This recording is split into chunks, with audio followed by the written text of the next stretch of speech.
essa arena de combate é academia nova? Não, você não está reconhecendo, não? Olha lá. Bate-caverna. Legal. Olha lá o roupão de fundo lá. Eu não tinha visto, eu vi agora. Pessoal, como vão lá? Uma boa noite a todos. Todos aqui, né? Extremamente bem, fortes, saudáveis, bela, e por aí vai. Ontem nós comentamos sobre a memória, falamos sobre algumas definições, até criticamos algumas das mais comuns, das mais usuais. Falamos sobre objeto, divisão, falamos sobre a análise do ato da memória, sobre fixação e conservação, falamos sobre as condições fisiológicas e psicológicas, falamos sobre memória e psicastenia, intensidade e organização das ideias. O assunto é bastante amplo, tem muita coisa para ser vista, né? Hoje vamos falar um pouco sobre a evocação das lembranças. Continuando o mesmo assunto. São dois tipos, né? Normalmente os mais importantes. A evocação ela pode ser espontânea ou voluntária.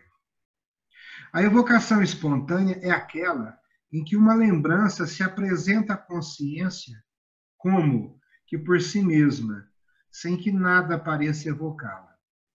Normalmente, se analisarmos com bastante cuidado o conteúdo da consciência no momento dessa evocação espontânea, verificaremos que a lembrança evocada está ligada a algum dos elementos desse conteúdo. Muitos dos sonhos são assim, né? Com relação à evocação voluntária, exige aí, no caso, um esforço maior e mais difícil. Utilizamos aqui as associações de ideias ou de imagens. Eu queria ter aprofundado um pouco mais neste item, mas não deu tempo. Depois a gente volta a falar sobre as associações de ideias ou de imagens no nível mais profundo, né? Mas aqui utilizamos as associações de ideias ou de imagens, até que de aproximação em aproximação, por eliminação sucessiva de respostas falsas da memória, a lembrança procurada seja localizada e aí ela surge finalmente. O reconhecimento das lembranças. Não existe lembrança verdadeira, a não ser quando a lembrança é reconhecida como evocadora de um estado anteriormente experimentado, e experimentado por mim. Quer dizer, como um dos elementos do meu passado. É muito importante isso, tá? Viver as lembranças e as memórias alheias é uma coisa meio complicada. A lembrança, assim evocada e reconhecida, distingue-se da percepção, por exemplo, como um estado débil de um estado forte, ou como se diz, igualzinho da água para o vinho. A diferença é gritante. Tá? E também se distingue da imaginação. De que forma?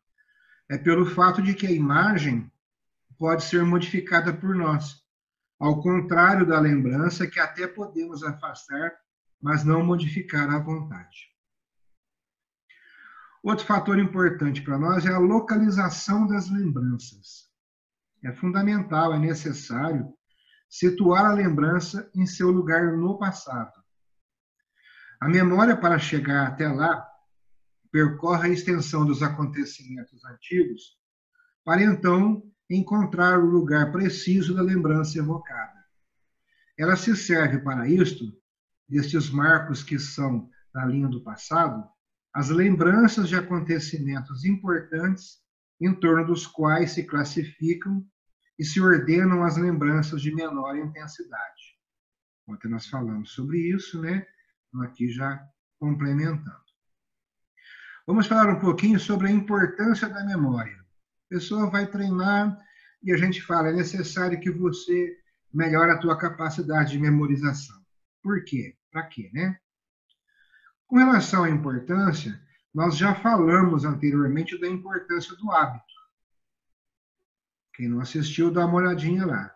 tudo o que dissemos do hábito pode aplicar-se à memória, que não é mais do que uma espécie de hábito, da mesma forma que o hábito não é mais que uma espécie de memória. Falaremos agora sobre o papel que exerce a memória, sobretudo intelectual, na formação do espírito e na educação moral. Qual que é o papel da memória na educação intelectual? Tem um papel enorme, importante, fundamental. Lembrando sempre que a potência da memória não é um fim, mas apenas um meio. Tá? Armazenamos numerosos conhecimentos, formamos juízo. Juízo aqui não é no aspecto moral, não. Entendendo juízo como um estado da mente quando nega ou afirma alguma coisa, independente se é verdade ou não. Tá? E a esses juízos damos segurança e retidão. É isso que faz com que a gente possa caminhar com segurança. Montaigne, um pensador aí, costumava falar que cabeça bem feita vale mais do que cabeça bem cheia. Muito verdadeiro isso, até hoje. E com a devida cautela, claro, é perfeitamente verdadeiro que para aprender a pensar, o exercício da memória é indispensável. Então não precisa nem falar que uma das próximas coisas que a gente vai trabalhar é a estrutura do pensamento, como é que ele é formado, como é que ele se desenvolve, e por aí vai, né? Tá? Isso aqui também é muito importante para quem fala que tem dificuldade de memorizar. Afinal, a memória intervém em todos os atos do juízo. No raciocínio, devemos utilizar ideias e juízos já formados. E, além disso, à medida que avançamos no raciocínio, devemos recordar o que precede. A própria linguagem, que nos parece tão natural, não é mais do que uma vasta memória de palavras e ideias que elas exprimem. Como poderíamos ainda pensar se a memória não nos fornecesse de qualquer forma, descrição, as ideias e as palavras que nos são necessárias, né?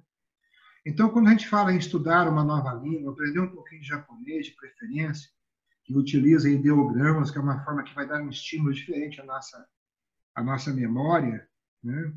É muito interessante, porque vai encaixar bem aqui. Às vezes, quando o pessoal vai treinar, sempre acontece de alguém reclamar que não tem memória boa, né? Mas aqui, dentro deste raciocínio, se a pessoa está conversando, normalmente fala bastante, como é que não tem boa memória? Tem, claro que tem, né? Então, falta discipliná-la. A memória é a condição do progresso intelectual.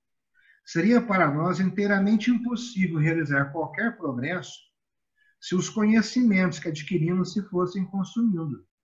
Tudo estaria perpetuamente por recomeçar. Tem até aquele filme lá, O Dia da Marmota, né? Todo dia de manhã começa tudo de novo.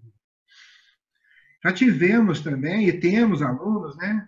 Que ao passar da porta para fora, simplesmente parece que deletam tudo que foi treinado, que foi dito naquela aula.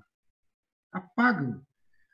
Tinha um aluno X aí que a gente trabalhava com ele, o Taikyo Shodan, vários de vocês ajudaram até, né? Nesse trabalho. Trabalhávamos com ele o Nidan, o Sandan, até o Godan. Ele conseguia fazer logo em seguida sozinho, entendeu? Entendi, hoje eu entendi. Chegava na porta, ouço. Se a gente chamasse a pessoa de volta, o Taikyo Sandan, você pode fazer só mais uma vez antes de ir embora? Ele parava e dizia assim, qual que é? É o quinto? É o segundo? Alguns de vocês vivenciaram isso, né? Então, não precisa nem falar o que está faltando. Atenção, simplesmente. Capacidade de reflexão, né? Por aí vai. Por outro lado, esta observação de simples bom senso não se aplica só ao sujeito individual, mas à própria sociedade. As gerações que se sucedem não podem pretender de forma alguma retomar desde o princípio todas as ciências e todas as artes que lhes são necessárias. Em uma parte imensa, elas são tributárias do passado, e não são nem podem ser, senão pela memória. Tem outra forma, né?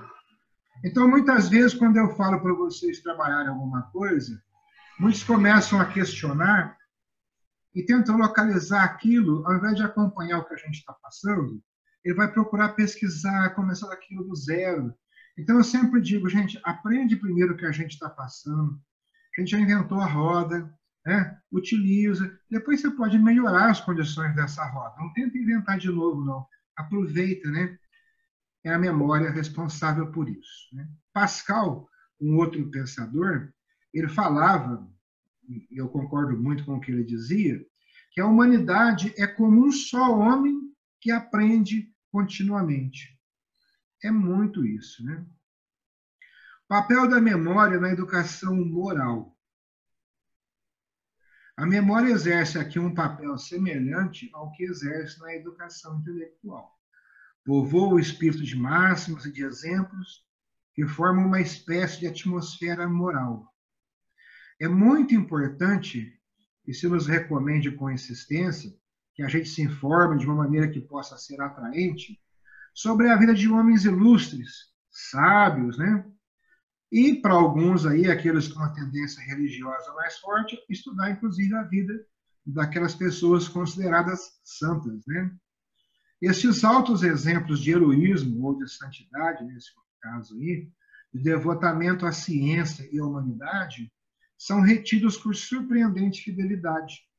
E não é raro que nas lutas da vida, sua lembrança sirva de ponto de apoio, de luz e encorajamento às almas inquietas ou tentadas. Então, é muito importante isso. Nós comentamos até na academia, não faz muito tempo, que antigamente tinha lá, né, em cima, algumas pessoas intelectuais, pessoas que se destacavam, e que você olhava e pensava, poxa, eu quero ser igual a essa pessoa, né, futuramente, quando eu crescer, né? Em artes marciais tinha o fulano, Beltrano, aquela outra pessoa famosa, né? E você dizia, caramba, eu quero ser assim e tal. Hoje parece que sumiu um pouco esses modelos lá de cima e está ocorrendo uma inversão. O pessoal está seguindo os modelos que estão abaixo. Ao invés de fazer um movimento ascendente, está acontecendo um movimento descendente, né? Está se valorizando o oposto do que deveria ser valorizado. Então, é bom sempre lembrar disso. Tá? Vamos falar um pouquinho sobre os meios de exercitar a memória. Pode-se e deve-se exercitar a memória metodicamente. E os meios de exercitá-la decorrem de condições das quais nós já falamos. Uma delas, a atenção. Nós começamos, né, pelo estado de atenção, não é à toa. Se a condição capital, fundamental, necessária para fixar e conservar as lembranças é a intensidade da primeira impressão, temos que exagerar o papel da atenção e tentarmos nos impressionar com aquilo que estamos vendo ou ouvindo. Essa é uma das primeiras regras para que você se recorde das coisas com facilidade. Depois a gente aprofunda um pouco mais. Isso demonstra o quanto é medíocre o processo de ensino, tão comum na criança, da repetição maquinal. A experiência, assim que ela adquire um pouco de experiência naquele tipo de coisa, logo ela admite que o número de repetições está na razão inversa da atenção que ela presta ao sentido da lição que deve reter. Tá? Então, falando agora especificamente do nosso treinamento, nós estudamos por quê? Como é que nós treinamos? Nós estudamos, então, para procurar compreender melhor e com mais clareza o porquê do nosso treinamento ser da forma que é. Assim é possível nós nos maravilharmos com a profundidade e coesão existente, justificando, então, podermos aplicar uma maior atenção à nossa arte, com reflexão e compreensão. A memória das ideias, a respeito delas. Acima de tudo, é essencial não tentar aprender nada de cor do que tenha sido, de início, perfeitamente compreendido. Tá? Novamente, acima de tudo, é essencial não tentar aprender nada de cor que não tenha sido, de início, perfeitamente compreendido, a fim de ajudar a memória verbal pela memória das ideias, que é, evidentemente, a mais importante. O melhor meio de reter as coisas é ligá-las segundo sua ordem natural. Deste ponto de vista, o exercício da memória se confunde com o exercício do juízo e se torna diretamente uma formação do espírito. Com o treino constante, podemos melhorar nosso espírito, pois juízo aí é o ato, né, de afirmar ou negar alguma coisa e simplesmente isso. Tá? O método dos conjuntos. Pela mesma razão, quer dizer, para penetrar de inteligência a memória, devemos preferir o método dos conjuntos ao método dos fragmentos. Alguma coisa que se aprende constitui normalmente um todo, cujas partes estão ligadas logicamente e, portanto, evocam-se mutuamente. É claro que se aprenderá tanto mais facilmente quanto se haja de início aprendido o encadeamento das ideias, dos sentimentos, das imagens, coisa que não se pode fazer quando se recorre aos pequenos fragmentos.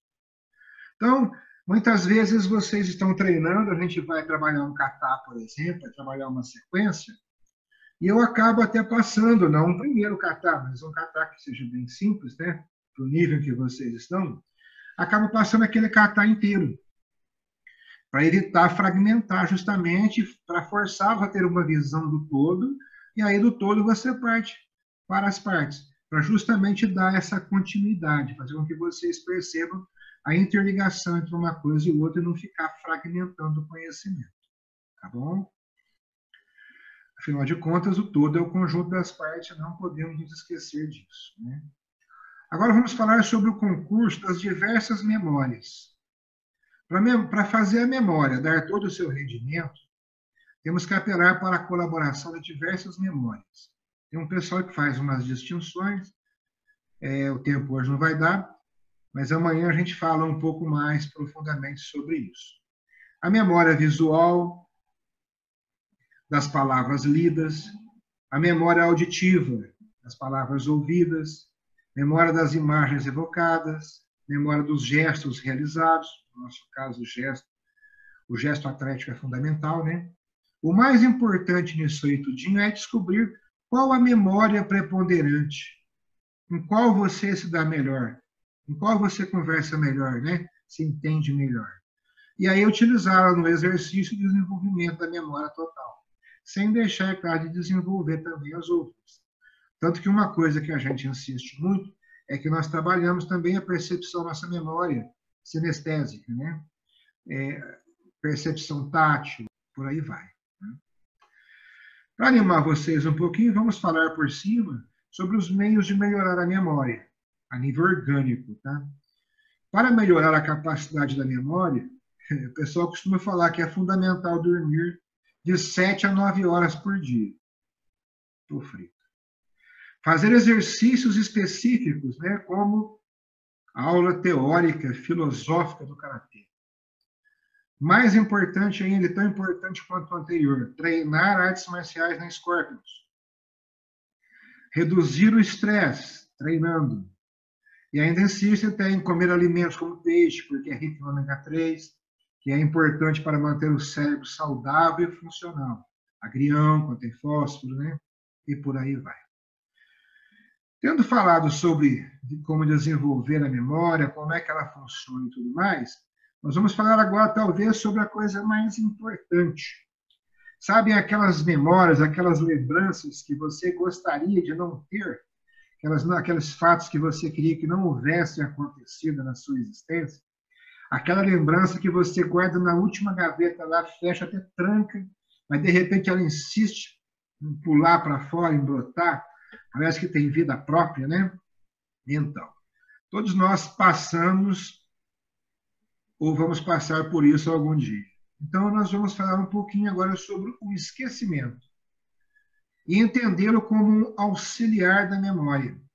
Fundamental. Aprender a esquecer. Esta regra, que parece até contraditória, é extremamente importante. A memória não deve ser embaraçada, não podemos encher igual um HD, né?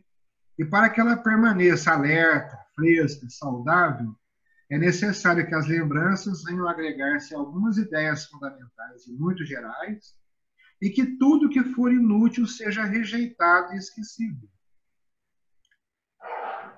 A educação da memória não se faz facilmente, por falta de experiência. Queremos tudo reter, porque não sabemos classificar as ideias. Então, aprender a esquecer é aprender a pôr ordem nas lembranças, esforçando-se por distinguir no seu todo o essencial do acessório, e ainda assim, de maneira eficaz, formar o nosso juízo e nossa razão. Tá? Então, por que estamos trabalhando com definição, com classificação de termos, variando as ideias? Justamente para poder colocar ordem, ligar uma coisa a outra e reter apenas o essencial, o fundamental, aquilo que realmente nos será útil. Ok, pessoal? Foi muito boa a sua aula. Essa parte do esquecimento, eu acho que é a que a gente menos tenta trabalhar, né? A gente sempre tenta encher o HD, mas a gente nunca sabe classificar, né? Bacana se você puder falar mais um pouquinho sobre essa parte, eu me interessei. Legal, vamos falar sim. O único esquecimento que não é muito positivo na maior parte das vezes para nós é a amnésia, né? Que é uma situação meio complicada, mas o esquecimento consciente, quer dizer, o trancamento consciente de algumas lembranças é fundamental, né? Alex, boa noite, meu amigo, tudo bem? Como vai? Boa noite, desculpa o atraso, ingressei um pouco atrasado no estudo aí, mas foi um pouco que eu pude aproveitar, foi muito produtivo e eu quero depois resgatar no YouTube e estudar com vocês. Maravilha. Estou muito grato. Isso, muito bom. Marcelo, tudo bem? Tudo tranquilo, Xerran. Concordo muito com o que a Isabela falou, que essa parte do esquecimento a gente às vezes nem cogita muito de falar em relação à memória, que a gente pensa só em guardar. E muitas vezes a gente fica muito preso, especialmente às coisas muito ruins, né? Aquelas coisas que vão te corroendo por dentro, te amargurando. Tem coisas que tem que guardar para você não cair no erro de novo, mas outras são importantes aprender a esquecer. Então, como a Isabela falou, vai ser bom saber um pouco mais disso depois mesmo. É bem interessante. Exatamente. Nós vamos aprofundar um pouco, não só em esquecer, mas em como classificar também, dar algumas sugestões, né? Nós acabamos nos tornando acumuladores, às vezes, de ideias. E realmente acumula tanta coisa que fica difícil assimilar algo novo, algo útil, algo interessante, né? Pelo excesso de informação. Tem que fazer uma faxina de vez em quando, assim. Não é verdade, Adriano? Isso aí, né, Tian? É isso aí. A aula de memória é bacana, porque se a gente for analisar, a memória da gente é meio fraca todos os dias, né?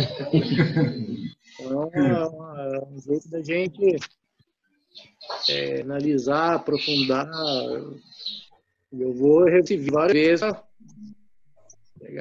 Legal mesmo. Maravilha. Isso aí. É isso aí, né, Elis? Eu concordo também. Essa parte do esquecimento é interessante, que eu acho que ajuda a gente memorizar o que precisa. Manter a saúde mental também, né? Não é isso, Valfrito? Só não pode esquecer a receita da panceta apimentada, né?